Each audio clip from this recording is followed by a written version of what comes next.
Get £300 off your next used car. Visit arnoldclark.com.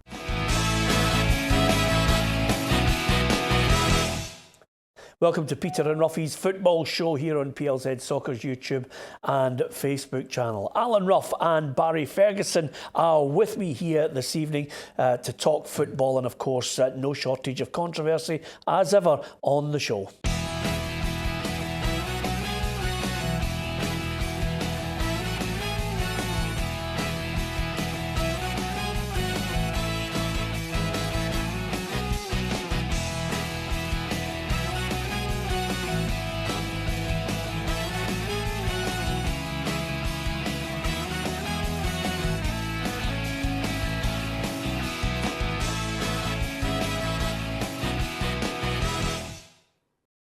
Yeah, we'll be looking back over the weekend's football, but let's cut to the main talking point, which is, of course, I think there's a decision to be made at Easter Road. Neil Lennon looks as if he's on his way out, Roughie. There's been a bust-up. There's been all sorts of speculation that Neil Lennon had a bust-up with Leanne Dempster. The players weren't happy, one in particular, Florian Camberry. At the end of the day, now people are speculating on who the next Hibs manager could be. Yeah, and obviously all we're doing is speculating like everybody else until the facts come out there. I have to say, and I think Barry's been in dressing room bust-ups before. These things happen. I don't think it's the case for a suspension, so I have to surmise that it's something worse than that. And obviously we'll have to wait and see what that is. But obviously you're right, there will be a lot of managers out of a job. Will fancy that job. It's a big job. It's a stadium that's now full every fortnight. And if they could get back to where they were, it'd be an interesting job for a lot of people out there. Barry, we've been hearing stories of a bust-up between players and manager. One in particular, there seems to be a disagreement there. But one thing I can tell you is, if anything, this for me would be the tipping point of this. This is not the main issue. I think Neil Lennon for the last couple of months has become really frustrated with Hibernian. I don't think the club was keen to match his ambitions, and I sensed from him last month that he was ready for leaving. Yep, I think you've used the correct word, frustrated. He's lost quality players in the summer and he's not been able to replace them. I know he's brought in Stephen Mallon, who's done really well, but he wanted another 3 or 4, and I think it's just boiled down to sheer frustration, because he built, for me, a top team last season who were challenging towards the top of the league. And it's not happened this year, and he'll be disappointed. That's why he's probably had a few meetings and a few harsh words have been said. But listen, Lenny's a demanding guy, and if he can't get in the dressing room and have a meeting and pull a few people up and say, listen, you're not performing at the level you should be, I don't see a problem with that. That's the way that I was brought up. That's the way that when you have meetings with a manager, he pulls players up, and you need to obviously go out in the pitch and perform. And imagine Lenny's went in there and said a few home truths, and it's obviously some of the players have took offence to it, which I find strange nowadays. But that's what happens in modern day football. The problem here is, Roughie, more often than not now they're getting rid of the manager because they don't want to have to pay the cost of getting rid of a player. You can look at the scale from Hibernian up to Manchester United to Chelsea as well. Player power seems to be more important. Yeah, but we're led to believe it's not player power if you listen to what the captain said. Gray said they had the meeting, a few voices were heard, which you would expect if you get a group of footballers in there. I think it's not Lenny that's walked away here, it's somebody who's made a decision to suspend him for something. So it's whatever he's done after that meeting, I think, that has caused the club to suspend him. Yeah, but even Brendan Rodgers was asked the question today. The Celtic manager believes Neil Lennon, if he does leave Hibernian, then he would have no problem walking into another job.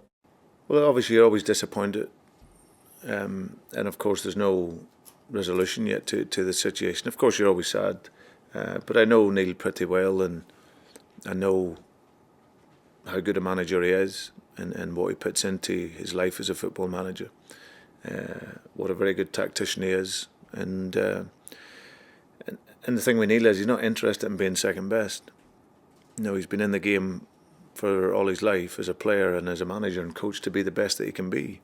So he'll only ever want to be the best, and I think he galvanised Hibs when he went in there and has shown consistently what a fantastic job he's done there. So if they end up parting their ways, then of course it would be very, very disappointing, and it would be a sad end to what has been a really, really successful time there. But of course, there's lots of things that will go on behind the scenes that we're not privy to. So, but as a guy, I have a lot of respect for him. You know, I did as a player, I have done as a manager. He's a good man who loves the game in general. You know, is a real thoughtful guy, very intelligent guy, and I'm sure if it did come to an end at Hibs, then he will walk into another job, I'm sure. Well, if he does indeed leave Easter Road, which looks odds on at the moment, Roughie, I would suggest to you, if they couldn't match his ambitions, then they can forget about trying to get the likes of Gordon Strachan, because I think Hibs fans will start to look at this and say, OK, if he's in the wrong, then he's paid the ultimate price. If it's a case of, it's a complex mixture of reasons, one of them being that they're not going to match the ambitions of him, then the standard of manager coming in next, I think, will frustrate a lot of Hibs fans unless they're backed with money. Yeah, they would have to be backed with money to get them back to where they were. As I said, there's always managers become available for a club of this calibre. You know, there'll be people from down south who'll fancy it. Obviously, they went down the road of Alan Stubbs there. I'm sure there'll be other people who will fancy the job. Gordon himself obviously has a big affiliation. His family have got a big affiliation with the club himself. He's really, as we spoke to him, he's actively doing something down in England, a foundation for young kids. So it'll be interesting to see if he would want to get back into it. But I certainly think that there will be somebody out there that they'll have and fancy. But as far as Neil's concerned, it could be damaging the way this comes out, and it has to be handled properly, why this has all come to a head, because obviously if it's something that the club have said that he's done wrong, other clubs will look at that. So let's hope it isn't. Let's hope it is a footballing matter that he's been suspended on. Yep, OK, if you're a Hibs fan out there, give us your view on the ambition of the club and, of course, an overview of Neil Lennon's time as manager, and who would you like to see coming in as manager if indeed Neil Lennon is confirmed as the man heading out the door. OK, let's look back over the weekend. Hibs were involved in action without Neil Lennon in the dugout. It was Eddie May who was, in fact, in the dugout to take temporary charge for the moment. Let's see how St Mirren Hibs fits into that weekend of football. Reporter Gabriel Antoniazzi looks back at the Premiership. It was an action-packed weekend in Scotland with big results across the board. Celtic kicked it off by easing past Hamilton 3-0, moving 3 points clear at the top of the league, and they've now won all of their matches since the winter break at an aggregate score of 10-0. Hearts got back to winning ways and leapfrogged St Johnstone into 5th place with a 2-0 win over the Perth side. Marcus Godinho and Callum Morrison both scoring their first goals for the Tynecastle club. David Turnbull continued his excellent season as his penalty was the difference between Motherwell and Dundee. The result means Motherwell will now be looking up instead of down, whereas Dundee remain in the relegation playoff place. Aberdeen and Kilmarnock produced a ball draw at Pittodrie on Saturday afternoon. It makes it only 1 win in 23 for Killy against the Dons, but Steve Clarke's men came for a point and will be happy with the result, even though they didn't muster a single shot. On Sunday, Hibs came from behind to beat St Mirren, but they didn't have Neil Lennon in the dugout. Simeon Jackson put the hosts ahead before Stevie Mallon inspired Hibs to come back for a big 3 points. But it remains to be seen if Lennon will be at Easter Road for much longer. And Rangers moved up to second after beating Livingston 3-0 at the Tony Macaroni Arena.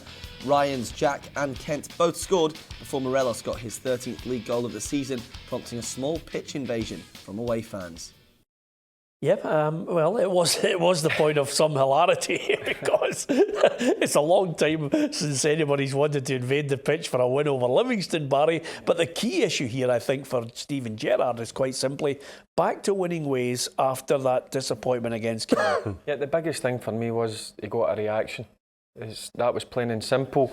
I don't think it was a great performance, but you know what, it was a professional performance because Livingston get a great home record on the AstroTurf. It's a tough place to go. They're quite a physical team, but I thought Rangers stood up to that. I thought they started the game in the right manner, on the front foot, and obviously the Livy keeper made a mistake. But after that first goal went in, there was only going to be one winner, and that was Rangers. So I think he'll be pleased because it's always a tough place to go, Livingston. And the main thing for me was, it wasn't about the performance, it was just getting the 3 points on the board. Yeah, it's not one that I'm going to buy you on DVD, I have to tell you, because the game was rank rotten to watch. It was a hard watch at the best of times. All Steven Gerrard will be looking at now possibly is, OK, there's a transfer window coming up. There's all sorts of speculation, Tavernier, Morelos, late bids coming in. How important is it for you and you think Steven Gerrard just to slam the phone down, don't bother answering, keep the doors closed and batten down the hatches with what he's got? Yeah, well, for me, Morelos is the key man. Certainly up top, I thought he looked a different player playing in that lone striker role.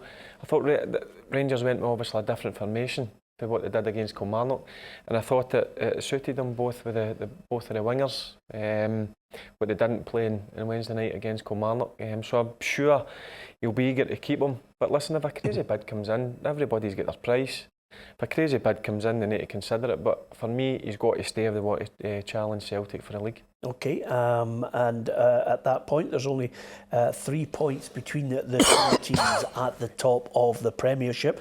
Elsewhere, of course, Celtic on the Saturday, Roughie, dispatched 3 past Hamilton. Keeper blunders seems to be the order of the day these days. Yeah, and it's a shame because the young lad was having some fantastic saves up until that moment. And obviously, the first one, yeah, he'll say he could have done a lot better, but it came through a lot of players before it got to him. But it was unfortunate. Celtic were making heavy weather of it at 1-0, and I think Martin Cannon said the last time they came to Parkhead and they won, they had 2 chances in the game and took one of them. They only had 2 chances at the weekend and never took any of them, to get anything out of it.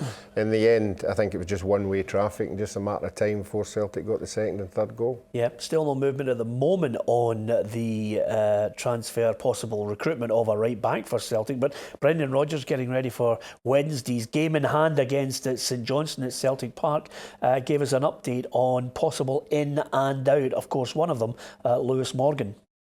There is an interest from Sunderland, and Jack, and there's obviously 1 or 2 other clubs that are also interested. And we believe that getting regular game time is going to be absolutely important for him. So that move will hopefully take place for him. And then it's just not about finding the A club, because there's good clubs that are interested in him, but finding the right club that gives him the game times. But of course, it's up to the player. We can advise, but it's at the end.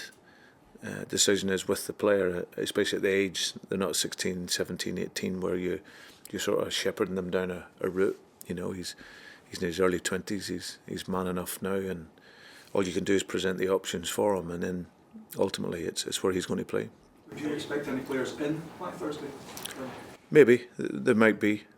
So we still get a few days to go.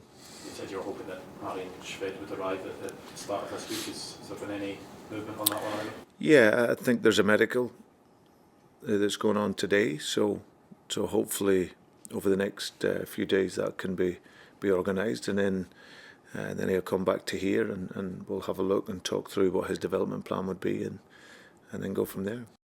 Yeah, that's just one way of saying one for the future. Marian Shved might well pass the medical. He comes in and joins quite a few wingers in that Celtic side. If anything, talk of Johnny Hayes possibly going back to Aberdeen. I mean, I think, the key there, when you get 37, 38 players in a squad, Roughie, the key is to try and get some out on loan, get them playing. You wonder why they bought them in the first place. Yeah, and again, that we'll have to wait and see where these players go. We saw the difference in Christie when he came back for Aberdeen. He was a more mature player.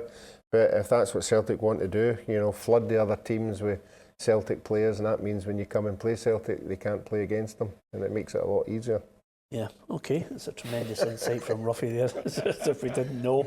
Johnny Hayes hasn't kicked a ball really, the odd position at left back, but other than that, give us your view on the transfer window for your team. Of course, Aberdeen would love to snatch Lewis Morgan for the remainder of the season if they could get him. Jack Ross, I think, might be in the box seat because of his association with him before. Yep, I can see the reason why Celtic signed him, because he's certainly got a lot of potential, the boy. At this stage in his career, for me, he needs to go and play games, and as Roughie just mentioned a minute ago, he just needs to look at his teammate, what happened to Ryan Christie. Never get any game time, went out, spent a season at Aberdeen, and he's come back and he's one of the first picks in the Celtic team at this moment in time. So I think it would benefit the boy, and it would certainly benefit Celtic if he goes out and plays games, whether that's at Aberdeen or Sunderland. For me, I would go to Aberdeen. He just needs to look what happened with Ryan Christie. So he's got a decision to make, but I think it's good that he gets out there and plays. Yeah, and talking of Aberdeen and Kilmarnock, no surprise really the two of them were difficult to separate at Pittodrie. The one talking point, the flashpoint, I'd love to see how Boydie would assess his own sending off as a pundit. Yeah, look, I looked at it. It is a sending off for me. Yeah. He's come in, he's left his studs up a bit. Any surprise they've appealed it?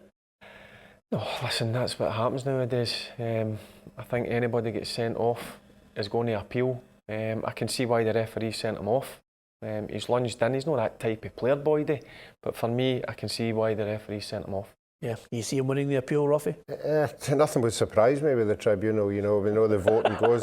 Sometimes does have to be unanimous. Sometimes it's 2-1 and it gets thrown out. We've seen a lot of decisions that have went to the tribunal and we're shaking our head after it.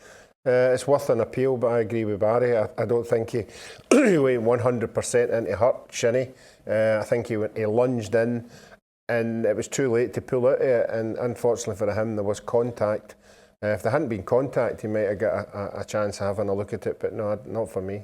Yeah, okay. We did mention when we were doing the predictor on Friday, it's so difficult to pick between Dundee and Motherwell. I was swaying towards Dundee. You know, you kind of think that they're going to turn that corner, and then Motherwell come up trumps, albeit from the penalty spot. Yep, I thought it had draw written all over the top of it. It was a hard one. Obviously, Motherwell with a good result against Aberdeen, and Dundee obviously against Hearts. So I called a draw, but listen, what a result. It's Motherwell's one of the teams where you don't know what you're going to get. One week they're great, next week they struggle for a result. So, as I says, I thought Dundee's confidence would have been sky high after that Hearts result, but fair play to Motherwell, went up there and got the 3 points. Yeah, I only saw the highlights of it, and for me it was all Dundee chance after chance. Then obviously Motherwell break away and they get the penalty kick, but after that Dundee continued to hammer the Motherwell goal. Some of them don't know how they never scored. It should have been one each, but obviously with the predictions I was happy with the 1-0 for Motherwell, you know, because that meant Barry didn't get any points in the competition. So, you know, for me, I think Jim McIntyre will be really upset they never took in out of that game in light of the win they had at Tynecastle. Yeah, well, the Premiership table, if you see it at the moment, top and bottom, I don't think there's... it's tied at the top. I mean, there are 4 clubs in there, which is healthy. Aberdeen, 6 points, in fact 5 points, I beg your pardon, behind Celtic. Celtic have a game in hand, which is Wednesday's game against St Johnstone. And then at the bottom end, you know, it's just 3 teams now battling it out. It's just whoever wants to try and finish 10th.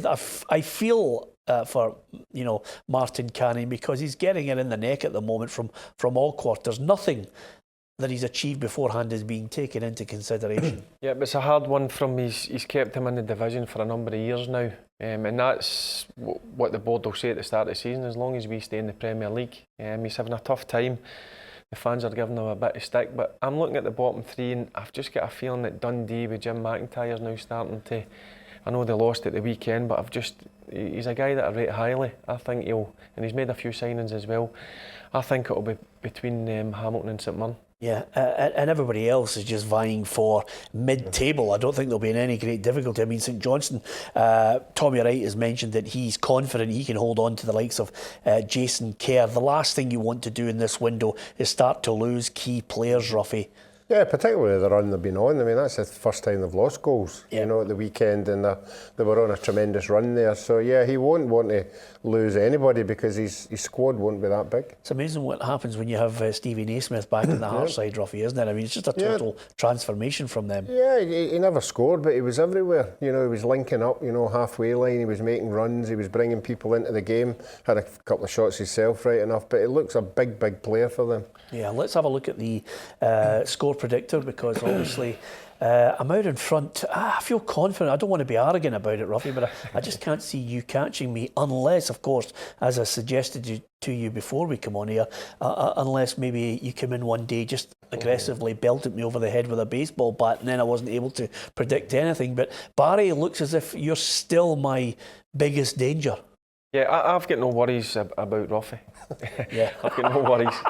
I'm just slightly worried about you. 20 points is a lot. Yeah. But listen, all you need is one big weekend. I had that just before Christmas, and I'm sure I've got another one or two of them in the locker. Yeah, absolutely. And the one thing I know about you, Barry, you just hate to be a loser. All we need to do is come up with the relevant prize, though, even with Roughie so far out of it. It's still so difficult talking to you at the moment, Roughie, because there's nothing really Barry and I have got in common with you with this predictor. Just before we go, Roy Keane, he's in as assistant manager at Nottingham Forest. Martin O'Neill wanted him there. And of course, I think it's a great bit of PR as well as what he has to offer as an assistant. Yeah, when you look at the history of Notts Forest, you know, the two of them at the helm, you know, they'll be thinking, supporters will be thinking, let's get back there. It'll be interesting to see if there's a wee side job there for Robbo, you know, because Robbo's a big player there as well, you know, and that would be, just to have him hanging about the place would be great. I'm glad you said that. If they brought John Robertson back, I think everybody's on a high. It's just the old guard there as well. I think he will be a success at Nottingham Forest. Yep, I think he will be as well. Listen, legend there, but I think it's key bringing in somebody like Roy Keane. I mean, the players will look up to him. For me, fantastic midfielder. Started off his career there and went on to be a top player, one of the best midfielders of his generation. Yeah, absolutely. I can still remember Roughie sitting in Brian Clough's house, and he just used to describe John Robertson as the tramp. But what a player! I mean, you had first-hand experience of him. He was magic. Yeah, I did, and I remember John Robertson's first story. He told me of Brian Clough when he were going to sign him. Brian Clough invited him down to his house, and he rang the doorbell to go in and speak to him at his house. And when he opened the door, Brian Clough handed him the hoover to hoover up the hall before they went into talks. that would never happen nowadays. Oh no, can you imagine going into Florian Camberry and asking him to do the hoovering? I don't think so. Anyway, on that note, we'll leave you with that. You can give us your thoughts on player power, managers coming and going. Thanks to Roughie, thanks to Barry, and from myself, Peter, thanks for watching. Don't forget to subscribe to our YouTube channel.